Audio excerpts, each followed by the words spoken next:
Empires cottage का chapter 8 लेकर आ गया हूँ। उस भूरी पहाड़ी के विस्तृत गुफा में चल रहे महानिशा मंत्रोच्चारण के दौरान एक तेज हवा गुफा में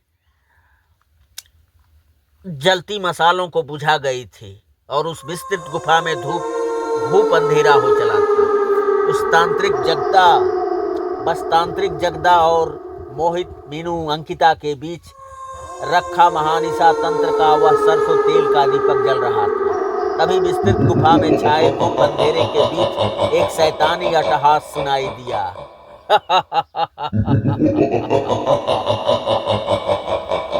तांत्रिक जगदा द्वारा हो रहे मंत्रोच्चारण के बीच पूजा स्थल पर रखे नारियल एवं सूत में बदी मुद्रिकाओं से एक तार की समान चमकती रोशनी निकली और सामने पूजा स्थल पर सूत पकड़कर बैठे मोहित मीनू अंकिता के हाथों को स्पर्श कर गई थी और मोहित मीनू अंकिता को उस रोशनी के स्पर्श करते ही पूजा स्थल के बीच में महानिशा के चढ़ावे के रूप में रखा नारियल एकाएक चटाक की आवाज के साथ टूटकर बिखर गया था और पूजा स्थल पे नारियल से पानी की जगह रक्त फैल गया था, जिसे देखकर मीनू अंकिता मोहित कांप उठे थे। डरो नहीं, महानिशा तंत्र साधना पूर्ण हुई।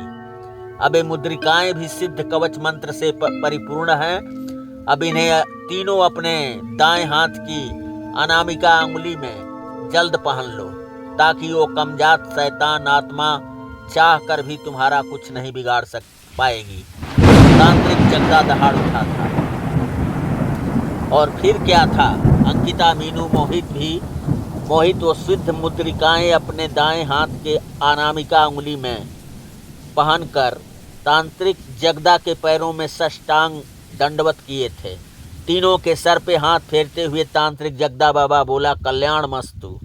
तभी वहां विस्तृत गुफा के अंधेरे से बढ़ते हुए पूजा स्थल तक, जहां तांत्रिक जगदा, माधव प्रसाद, माया देवी, कार ड्राइवर महेश, अंकिता, मोहित और तांत्रिक जगदा के शिष्य मौजूद थे। उनके ऊपर 3 लंबे पंखों वाले काले पक्षी, जिसमें से 2 प्रौढ़ वैम्पायर के मेल फीमेल चाइल्ड वैम्पायर्स थे, वो मानवीय आकार के पक्षी रूप धारण किए, जिनकी आंखें 0 वाट के रेड बल्ब की तरह सुर्ख लाल थी। कीच कीच किचाक किचाक किचाक के जैसा स्वर करते इनके ऊपर झपटने लगे थे। बड़ा अजीब दृश्य था। तांत्रिक जगदा पीछे हटते वक्त अपने लंबे काली घटा की तरह लहराते बालों में उलझ कर गिर पड़ा था। बड़ा अजीब दृश्य था। तांत्रिक जगदा पीछे हटते वक्त अपने लंबे काली घटा की तरह लहराते बालों में उलझ कर गिर पड़ा था और मीनू अंकिता, मोहित, ड्राइवर महेश, माधव प्रसाद, माया देवी और तांत्रिक के शिष्य मारे डर के थर थर कांपते हुए चीखने लगे। तभी तांत्रिक जगदा दहाड़ उठा था, कोई सुरक्षा घेरे से बाहर नहीं निकलेगा। वैम्पायर्स का शैतानी उपद्रव बढ़ चुका है। थोड़ी सी भी चूक हम सबकी जिंदगियां छीन सकती है। पर गुरुदेव, कब तक इस सुरक्षा घेरे में हम सब कैद रहेंगे? घबराया हुआ मोहित बोला। बेटे, जब तक सवेरा न हो जाए, तांत्रिक जगदा ने कहा। पर बाबा, हम तो मुद्रिकाएं पहने हुए सुरक्षित हैं, अंकिता बोली। बेटी, देख नहीं रही, वैम्पायर सबको अब की बार पूरी तैयारी के साथ आए हुए हैं और हम इनके मायावी चाल को कामयाब नहीं होने देंगे। सुरक्षा कवच से बाहर निकलने का मतलब होगा अपनी मौत को दावत देना। बस यूं ही सुरक्षा घेरे में खड़े रहो। अब रात ही कितनी बाकी है, तांत्रिक जगदा ने कहा। तभी रक्त पिपासा की चाहत में झुलसते अतिक्रोधित मेल फीमेल वैम्पायर्स अपनी सीमा भूल गए थे और ऊपर से नीचे पूजा स्थल पर तीव्र गति से आते तांत्रिक जगदा के शिष्य धवल को झटका देते सुरक्षा कवच की रेखा से बाहर ले गए थे कि एक क्या सिद्ध मंत्र से बनाए गए सुरक्षा घेरे से निकलती अग्नि में झुलसते हुए भी दोनों मेल फीमेल चाइल्ड वैम्पायर्स अपने कंपित जबड़े खोलते हुए नुकीले दांत बाहर निकाले और शिष्य धवल की गर्दन में अपने दांत घुसेड़ते हुए उनका रक्तपान करने लगे थे। तब तक सुरक्षा घेरे की अभिमंत्रित अग्नि उन्हें पूरी तरह से अपने आगोश में ले चुकी थी। अग्नि में झुलसते दोनों वैम्पायर तांत्रिक के शिष्य धवल को छोड़कर एक विचित्र ढंग की चीख मारते लड़खड़ाते कदम पीछे को हटते हुए उस विस्तृत गुफा में गिरे। तभी काले लिबास में लिपटा, सर पे बड़ी कैप पहना, उस 7 फुट लंबा प्रौढ़ वैम्पायर जो उनका संरक्षक पिता था, वह फौरन पक्षी रूप से मानव रूप प्रोफेसर सत्यामनीश में तब्दील होता नीचे आया और अपने दोनों झुलसे हुए बच्चों को अपने बलिष्ठ हाथों में पकड़े घसीटते हुए आगे बढ़ा और अपनी अंगारों की तरह दहकती सुर्ख लाल आंखें खोलकर अभी विस्तृत गुफा की तरफ देखा ही था कि तभी यह क्या, वहां 4 काले घोड़ों से लैस बग्गी प्रकट हुई थी और घोड़े उस विस्तृत गुफा के सन्नाटे में उन 4 काले प्रकार की हिनहिनाहट का स्वर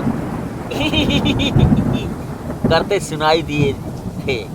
और खौफनाक वैम्पायर प्रोफेसर सत्यामनीश अपने दोनों मेल फीमेल वैम्पायर्स बच्चों को लिए बग्गी पर सवार होते अजीब स्वर में गुर्राते हुए बोला था, तांत्रिक जगदा, तूने मेरे भूखे प्यासे बच्चों को आग में झुलसाने की जुर्रत की है। इसकी कीमत तुझे अपना रक्त देकर चुकानी पड़ेगी। बहुत जल्द हिसाब लेने आऊंगा मैं तुझसे। अपने बच्चों की तड़प का। और 4 काले घोड़ों से लैस वह बग्गी बड़ी तीव्र गति से आगे बढ़ती अंधेरे में डूबी पूरी पहाड़ी के विस्तृत गुफा से बाहर निकल गई थी। पर घोड़ों की टापों की आवाज अब तक पूरी पहाड़ी के विस्तृत गुफा को कंपित कर रही थी। टक टक टक टक टक टक टक टक टक। अब धीरे धीरे सुबह हो चली थी। गुरुदेव, पहले तो हम एक ही वैम्पायर की शैतानियत से ही आहत थे, पर अब एक साथ 3 वैम्पायर शैतान एक कैसे मुमकिन है गुरुदेव? अभी घटित हुए इस उपद्रवी वंडर को देखकर घबराया हुआ मोहित बोला, इस कायनात में कुछ भी मुमकिन नामुमकिन नहीं है बेटे। सब काल कराल की चातुर्दिक माया है, जिसके सूत में बंधे हम सब कठपुतलियां हैं। क्या इंसान, क्या शैतान, जिसे जब चाहे वो नचाए, जिसे चाहे खामोश कर दे।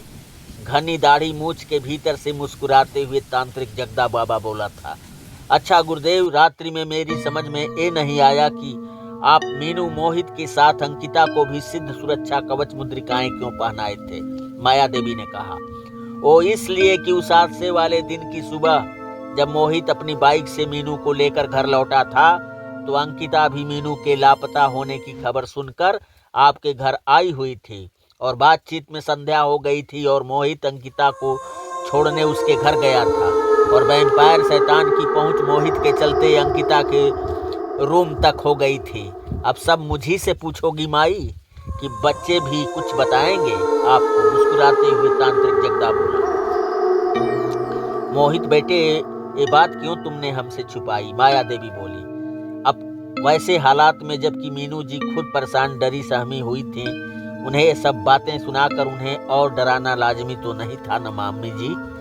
मोहित बोला, अच्छा गुरुदेव, ये रहा आपकी पूजा सामग्री के लिए मेरी तरफ से तुच्छ भेंट, इसे स्वीकारें और हमें इजाजत दें, हम चलें। माधव प्रसाद जी 100 के नोटों की एक गड्डी तांत्रिक जगदा को थमाते उनके पैर पकड़ते बोले थे।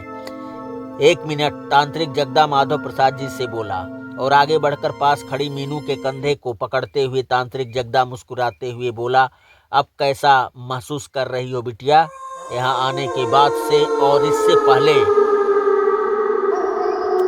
तुमने क्या महसूस किया था? दोनों में अंतर्भेद बताओ। वेरी फाइन बाबा, इस समय मैं अपने को बहुत अच्छी सुरक्षित महसूस कर रही हूँ। आप न होते तो मेरी जिंदगी न जाने किस खौफनाक वीराने में भटक कर दम तोड़ चुकी होती। वो खौफनाक मंजर सोच कर ही मन सिहर उठता है बाबा। ये कहते हुए मीनू की आंखें छलक पड़ी थीं। कल्याण मस्तु बिटिया, अब खुशी खुशी जीवन के सफर पे बढ़ती रहो। अब वो शैतान कभी मुड़कर तुम्हारी तरफ देखेगा नहीं। बस मुद्रिका को संभाल कर रखना, खोने न पाए, तांत्रिक जगदा ने कहा। जी बाबा, मुस्कुराती हुई मुनी बोली, और यह कहते हुए तांत्रिक की आंखों में एक वासना की चमक साफ देखी जा सकती थी। वह मीनू की खूबसूरती में ऐसे खो गया था कि कि उसे लगा वह उसे अपनी बाहों में उठाए उसके होठों का चुंबन करने लगा है और मीनू मुस्कुराते हुए पीठ के बगल नीचे जमीन की तरफ झुकी जा रही है और तांत्रिक उसके ऊपर झुका जा रहा है। तभी मोहित बोला था, गुरुदेव गुरुदेव।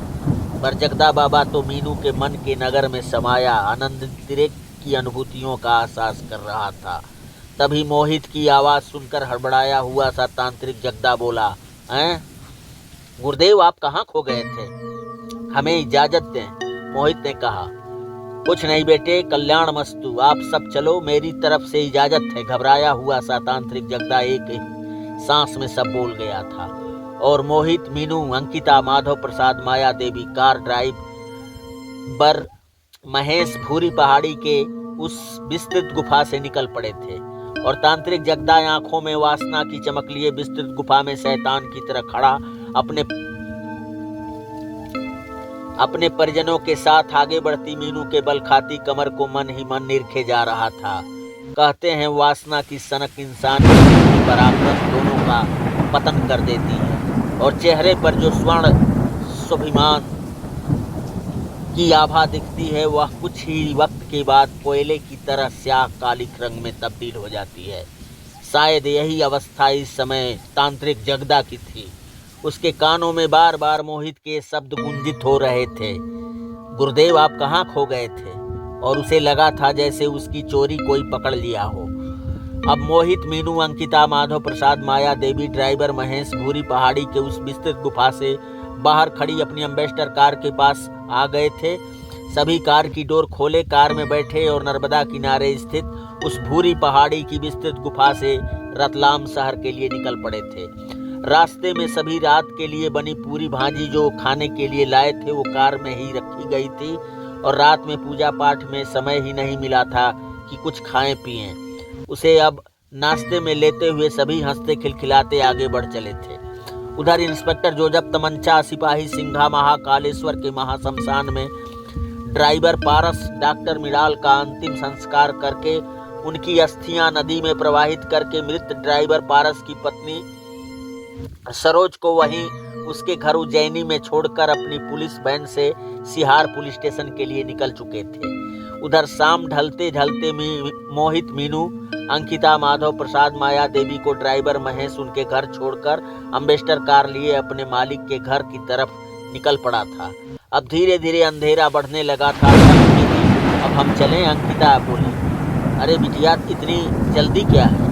पहले हाथ मुंह धोकर कुछ चाय नाश्ता तो कर लो, माया देवी बोली। और माया देवी के इस प्रस्ताव को अंकिता, मोहित ठुकरा नहीं सके थे और आज की रात माधव प्रसाद जी और माया देवी अंकिता, मोहित को अपने घर से जाने नहीं दिए थे। बेटे, आप सब थके होंगे, मैं बाजार से बकरे का गोश्त मंगाता हूँ। आप सब खा पी कर आज की रात यहीं मेरे गरीब खाने में मीनू के साथ आराम करो, कल सुबह निकल जाना, माधव प्रसाद जी ने कहा। हाँ पापा, आप ठीक कह रहे हैं। मोहित जी और अंकिता को हमेशा जल्दबाजी रहती है। अरे इतने वक्त की बात तो हम संभले हैं। अरे कुछ यारों के बीच ठहाके धूम धड़ाके हों फिर तो पंछी अपने घोंसले के हकदार है ही। चले जाएंगे अपने अपने आशियाने में, खिलखिलाकर हंसती हुई मीनू बोली। और मीनू को आज इतनी खुश देखकर सभी ठहाक कर हंस पड़े। कैसा लगा आपको हॉरर उपन्यास वैम्पायर्स कॉटेज का ये भाग 8? आप लोग इसे लाइक, सब्सक्राइब, कमेंट के माध्यम से हमें बताएं। नमस्ते।